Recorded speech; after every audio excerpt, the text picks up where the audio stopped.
The Maisa goes as follows, and this is a story with the Rashbi. Rav Sidin said the following story. There was once a couple. They were married for many years, and they did not have children.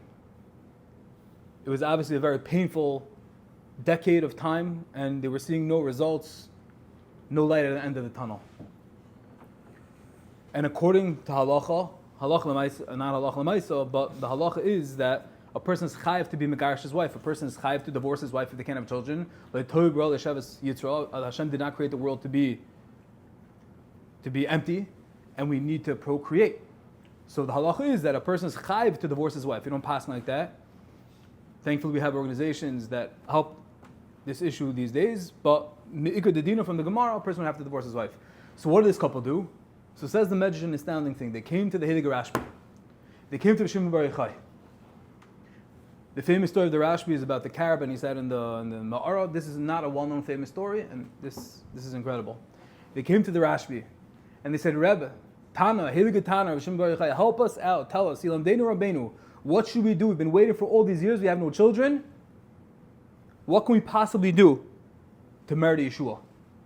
And the Rashbi told them as follows. Rashbi said, make a big feast together, have a big suda, sit down, have wine, have meat, and things will ensue, things will develop. So the wife cooked for the whole day. She babka cookies, poppers, the works, everything. They brought in fresh wine, geschmack, ready to sit down, husband and the wife. And they didn't know exactly what to expect, but they just said, the Rashbi told this is what we should do, so they sat down, l'kayim mitzvahs divrei chachamim, the Heilige Tana, Shimon Bar Yochai, they sat down, and after the husband drank a lot, and he was filled, and he ate meat and fatty fish, he was very satisfied, and the wife saw that he was starting to get tired. And the husband said to the wife, I want you to do me a favor. He said, when I fall asleep, take the best thing you want from this house. He fell asleep, and the wife didn't know exactly what to do with this.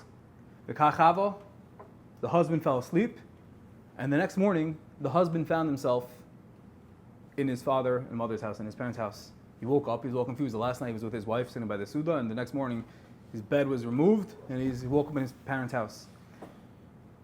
He ran back to his wife, and he said, I don't understand, like, makara, what happened to you? You kicked me out of the house? I told you take the best thing out, and you kicked me out? And the wife said, you're the best thing in my life. You're the only thing I really care about. I love you so much. So I want to fulfill your word, kikutzei shel yod, to the T. So I had to remove you. I had to take you out of the house, even though I didn't understand, even though it didn't make sense. How can it be that my actions, how can I justify my actions of kicking you out? How can that add up to me loving you? But he said, you told me, and I have to honor you, to take the best thing out of the house, so I took you out. After that, they went back to the Rashbi. The Rashbi said, after, a day later, came back, and the Rashbi said, knew what happened, and they told them how the story went, that they had the meal, and what the husband said, and that the wife kicked the husband out of the house. And at that moment, what happened? The Rashbi started crying and screaming, beseeching the Eibishter, and Nes Hayasham, this couple was blessed 9 months later with a baby. That's the Maisa.